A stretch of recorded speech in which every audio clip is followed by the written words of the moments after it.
चलिए स्टार्ट करते हैं रूल नंबर 11 से। If a subject and the verb are joined by relative pronoun, the verb must agree with the antecedent to the relative pronoun. इसका मतलब क्या हुआ? इसका मतलब ये हुआ कि अगर आपका सेंटेंस जो है वो आपने रिलेटिव प्रोनाउन से ज्वाइन किया है तो याद ये रखना है आपको, रिलेटिव प्रोनाउन से पहले आने वाला जो वर्ड है हमारा उसे हम बोलते हैं एंटीसीडेंट। एंटीसीडेंट मीनिंग क्या होता है? रिलेटिव प्रोनाउन से जस्ट पहले आने वाला वर्ड, उसके अकॉर्डिंग आपको हेल्पिंग वर्ब का इस्तेमाल करना है। एग्जाम्पल से समझिए। एग्जाम्पल हमारे सामने कहता है आपसे कि she is one of the noblest women that have ever lived on this earth. यानी आप बहुत सारी वुमेन में से किसी एक वुमेन को चूज कर रहे हैं, लेकिन बहुत सारी वुमेन के बारे में आप आगे बात कर रहे हैं, इसीलिए आपको यहाँ पे जो वुमेन है आपका, इसके अकॉर्डिंग हेल्पिंग वर्ब का इस्तेमाल करना है। That will be have. Has नहीं आएगा। कंफ्यूजन का पॉइंट क्या है कि आपने यहाँ वन यूज किया है, उसके अकॉर्डिंग आप सोचेंगे यहाँ पे हैज आएगा, बट नहीं, बिकॉज आगे जो डिस्क्रिप्शन है वो इस वन का नहीं है, इस वुमेन का है, और ये रिमेन जो आपका यहाँ पे लिखा हुआ है ये आपका प्लूरल फॉर्म है। दैट्स वाई आपको यहाँ पे हैव का इस्तेमाल करना है। एग्जाम्पल एक और देखते हैं हम लोग। Example number 2, I am not one of those who will trust everyone when whom they meet। तो यहाँ पे आप देखिए आई एम की बात हो रही है, लेकिन मैं उनमें से नहीं हूं, तो ये हु आपका रिलेटिव प्रोनाउन है। इससे पहले आने वाला जो आपका प्रोनाउन है वो क्या है आपका? वो प्लूरल फॉर्म में है, दोज, और इसी के अकॉर्डिंग यहाँ पे आपको दोज के अकॉर्डिंग यहाँ पे दे का इस्तेमाल करना चाहिए, ना कि आई का इस्तेमाल करना चाहिए। तो ये हमारे पास सेंटेंस था, थोड़ा सा टिपिकल रूल है ये वाला, but it is very important. चलिए हम आगे बढ़ते हैं और रूल नंबर 12 चेक करते हैं। रूल नंबर 12 हमारे सामने क्या कहता है? देखिए रूल नंबर 12 जो आपसे कह रहा है कि आप अगर यूज करते हैं each, every, everyone, someone, somebody, none, one, any, many, more than one, अगर आप इनका इस्तेमाल करते हैं तो ये सारे के सारे सिंगुलर प्रोनाउंस हैं। तो आप जब इनका यूज करेंगे तो आपको इनके साथ हमेशा सिंगुलर वर्ब, सिंगुलर नाउन और सिंगुलर प्रोनाउन का ही इस्तेमाल करना होगा। एग्जाम्पल समझते हैं, जैसे ईच स्टूडेंट हैज कम, यानी यहाँ हम बात कर रहे हैं ईच स्टूडेंट की, और स्टूडेंट हमारे पास सिंगुलर है और ईच भी सिंगुलर है, तो आपको यहाँ पे हैज का इस्तेमाल करना है।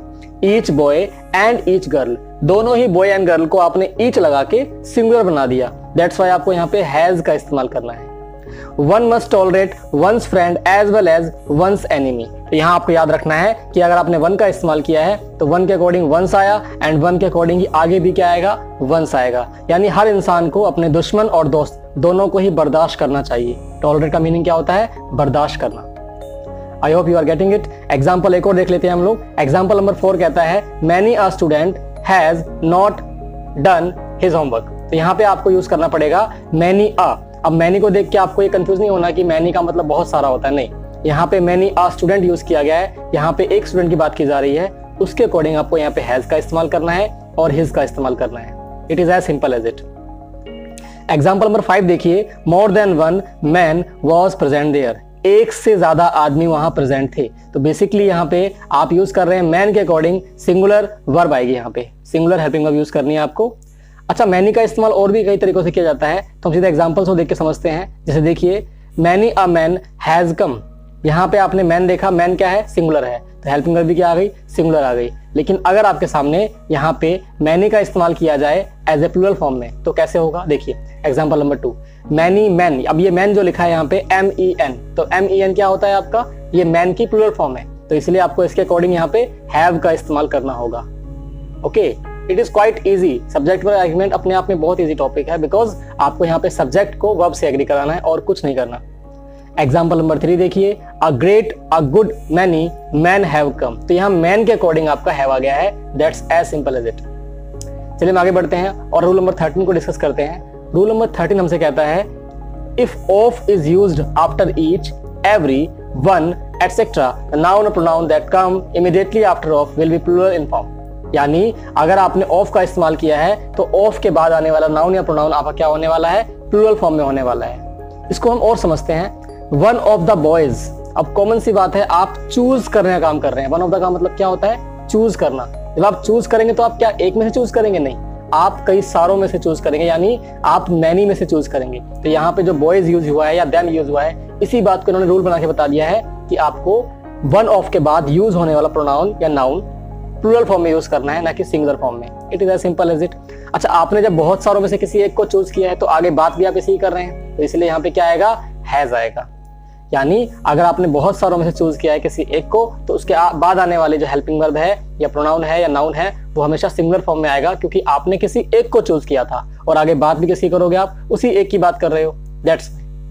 चलिए आगे बढ़ते हैं, रूल नंबर 14 देखते हैं। ये रूल नंबर 14 कहता है आपसे, if each is used after plural noun और plural pronoun, plural verb is used. यानी अगर आपने ईच का इस्तेमाल किया है प्लूरल प्रोनाउन के बाद, यानी वी ईच लिखा है यहाँ पे, तो आपको आगे हेल्पिंग वर्ब जो है प्लूरल यूज करनी होगी, बिकॉज आपने वी के बाद ईच लगाया है।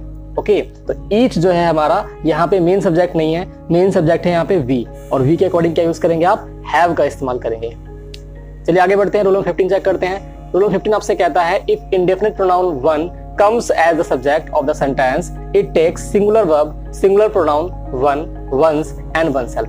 यानी ये कहना चाह रहा है आपसे कि अगर आपने वन का इस्तेमाल किया है एज ए प्रोनाउन, तो आपको वन से जुड़े हुए सारे के सारे प्रोनाउन का इस्तेमाल करना है आगे, ना कि कोई और प्रोनाउन का। एग्जाम्पल से समझते हैं। One should keep his promise, बोलने में ठीक लग रहा है, यहाँ पे हिज गलत है, क्योंकि आपको यहाँ पे हिज यूज ना करके आपको वंस यूज करना चाहिए। One should keep once promise, ये हमारा बन जाएगा सेंटेंस। रूल नंबर 16 पे आते हैं। ये आपसे कहता है, if a sentence states an imaginary position, यानी अगर सेंटेंस बात करता है किसी काल्पनिक वाक्य की, काल्पनिक जो है थॉट की, तो आपको करना क्या है, आपको हमेशा वर का इस्तेमाल करना है, इररिस्पेक्टिव ऑफ सब्जेक्ट। यानी सब्जेक्ट कोई सा भी हो, आपको हमेशा वर का इस्तेमाल करना है। एग्जाम्पल देखिए, I wish I were a bird, मैं ऐसी कल्पना करता हूं कि मैं पक्षी होता, तो यहाँ पे आई के साथ आपको वर लगाना है। ऑल्दो टेंसेस के अंदर आई के साथ वॉज आता है, लेकिन ये एक स्पेशल केस है जब आप सेंटेंस को काल्पनिक बना रहे हैं, यानी आप एज्यूम कर रहे हैं, ठीक है, पक्षी हो तो नहीं आप, अगर आप ऐसा सोच रहे हैं तो इसलिए आपको यहाँ पे वर का इस्तेमाल करना है। तो ये रूल नंबर 16 हो गया है। हम आगे बढ़ेंगे, रूल नंबर 17 की तरफ आते हैं। देखिए, ऑप्टेटिव सेंटेंसेस क्या होते हैं, ऐसे सेंटेंस जिसमें आप कोई प्रार्थना करते हैं, कोई प्रे करते हैं या कोई विश दे देते हैं, उसे हम बोलते हैं ऑप्टेटिव सेंटेंस। ऑप्टेटिव सेंटेंस में हमेशा ही आपकी जो वर्ब आने वाली है वो प्लूरल आएगी, यानी विदाउट चेंज आपको वर्ब यूज करनी है, क्योंकि आपको पता है सारी वर्ब होती हैं प्लूरल फॉर्म में already. Long live the queen, अब क्वीन अपने आप में सिंगुलर सब्जेक्ट है, इसके बावजूद आपने वर्ब को चेंज नहीं किया, वर्ब आपकी रहेगी हमेशा प्लूरल, यानी यहाँ पे आपको लिव का इस्तेमाल करना है। जैसे आप बोलते हैं मे गॉड ब्लेस यू, तो वहां पे भी आप चेंज नहीं कर रहे हैं, ब्लेस का ब्लेस रहता है, ब्लेसेस नहीं करते हैं आप। चलिए आगे बढ़ते हैं, रूल नंबर 18 चेक करते हैं। ये आपसे कहता है, a number of, a large number of, a great number of is used with plural countable noun। यानी अगर आपको a number of का, a large number of का, a great number of का इस्तेमाल करना है, तो आपको हमेशा plural countable noun के साथ इस्तेमाल करना होगा। एग्जाम्पल समझते हैं, a number of students were present। अब ऑब्वियसली बात है कि आपने a number of का इस्तेमाल किया है, लेकिन इसके बाद आने वाला जो सब्जेक्ट है वो हमारा क्या है, प्लूरल फॉर्म में है। अगर सब्जेक्ट हमारा प्लूरल फॉर्म में है तो उसके अकॉर्डिंग आपको इसमें वर का इस्तेमाल करना है, यानी आपको प्लूरल हेल्पिंग वर्ब का इस्तेमाल करना होगा। नोट देखते हैं, नोट यानी एक्सेप्शन क्या है, the number of denotes the number of plural countable noun. लेकिन अगर द नंबर ऑफ आ जाता है, द नंबर ऑफ, द कहां लगता है, जब कोई चीज स्पेसिफिक बनानी होती है, तो आपका यहाँ पे सेंटेंस जो है स्पेसिफिक बन चुका है, the number of boys, it is a group, ये ग्रुप बन चुका है, इसलिए इस ग्रुप के लिए आपको यूज करना है इज। याद रखेंगे आप, ये इससे बिल्कुल अलग है। यहाँ पे आ नंबर ऑफ था, बाद में स्टूडेंट्स लिखा था, उसके अकॉर्डिंग वर लगाया, लेकिन जब द नंबर ऑफ लगाया गया तो उसके बाद आने वाला नाउन या प्रोनाउन वो प्लूरल होने के बावजूद भी आपको हेल्पिंग और सिंगुलर यूज करनी है, बिकॉज यहाँ पे द लग गया है। और द क्या करता है, द आपके सब्जेक्ट को स्पेसिफिक बना देता है, ये आर्टिकल का काम करता है। आगे बढ़ेंगे हम, रूल नंबर 19 को डिस्कस करते हैं, एंड इट विल बी, देखिए रूल नंबर 19 आपसे कहता है, with uncountable nouns we use amount of और क्वांटिटी ऑफ। तो आपके उसके बाद आपको यूज करनी है सिंगुलर हेल्पिंग वर्ब, यानी आपको अमाउंट ऑफ या क्वांटिटी ऑफ का इस्तेमाल करना होता है किसके साथ में, अनकाउंटेबल नाउन के साथ में। जैसे मनी अनकाउंटेबल है, तो the amount of money are not sufficient, it is wrong, because आपको बताया गया यहाँ पे जो आपका अनकाउंटेबल नाउन आया है उसके अकॉर्डिंग आपको यहाँ पे इज का इस्तेमाल करना है, यानी सिंगुलर हेल्पिंग वर्ब का इस्तेमाल करना है। ये हमारा रूल नंबर 19 था। हम आते हैं रूल नंबर 20 के ऊपर। रूल नंबर 20 हमसे कहता है, all can be used both with countable and uncountable nouns, यानी आप ऑल का इस्तेमाल काउंटेबल सेंस में या अनकाउंटेबल सेंस, दोनों सेंस में कर सकते हैं। और आपको याद रखना है, आपको उसके अकॉर्डिंग ही हेल्पिंग वर्ब का इस्तेमाल करना है। देखिए, all is well that ends well, यानी यहाँ पे ऑल इज वेल की बात हो रही है और ये अनकाउंटेबल है।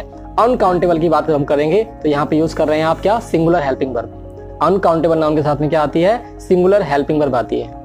लेकिन यहाँ देखिए आप, यहाँ बात करें सभी लोगों की जो घर पे क्या है, ठीक है, all are well at home, यहाँ पे आप बात कर रहे हैं सभी लोगों की जो कि काउंटेबल हैं, इसीलिए आपको उनके अकॉर्डिंग यहाँ पे प्लूरल हेल्पिंग वर्ब का इस्तेमाल किया जा रहा है, करना होगा।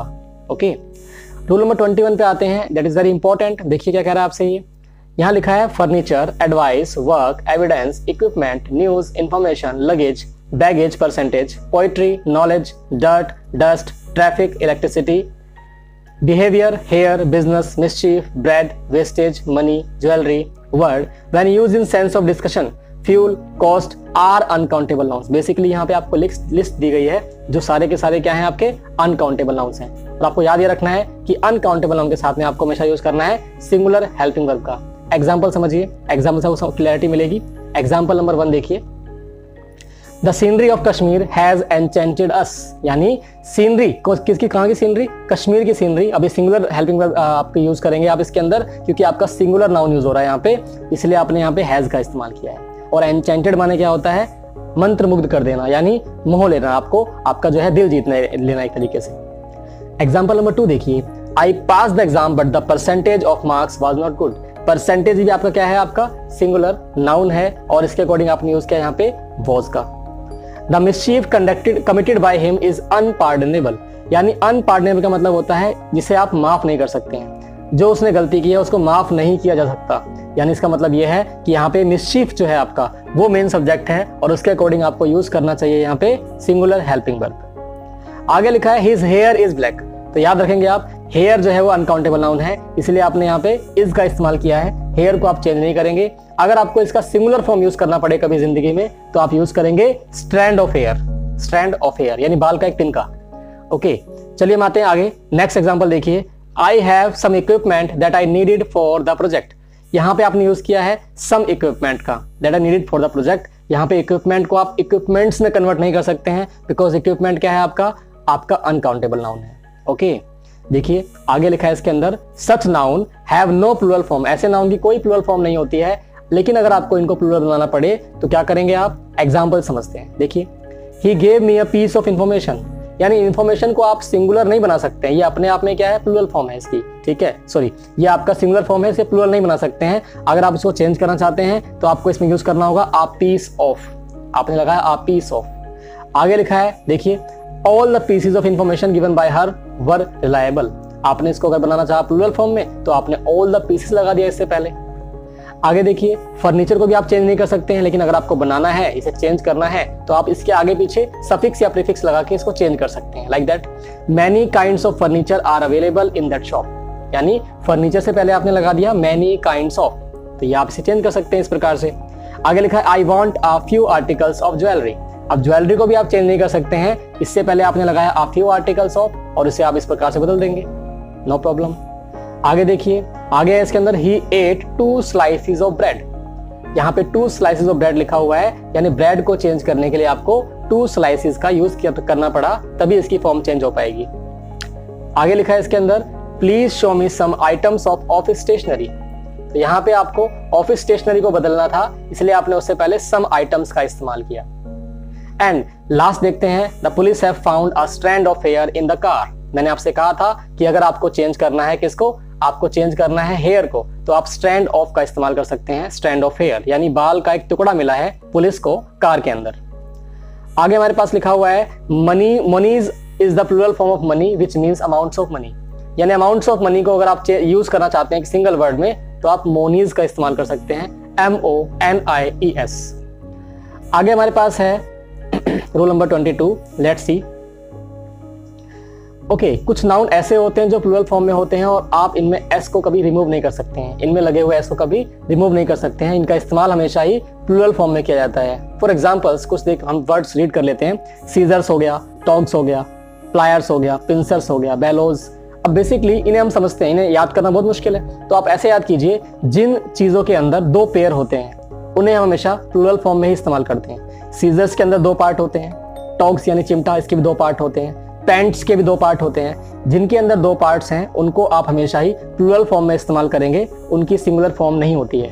ठीक है, ऑब्वियसली बात है, आप सीजर यानी कैंची का एक पार्ट तो यूज नहीं करेंगे, ना ही पेंट का एक पार्ट यूज करेंगे, दोनों पार्ट एक साथ यूज होंगे, इसीलिए हमें उसको हमेशा प्लूरल फॉर्म में ही यूज करना होता है। रूल नंबर 22 का एग्जांपल देखते हैं हम।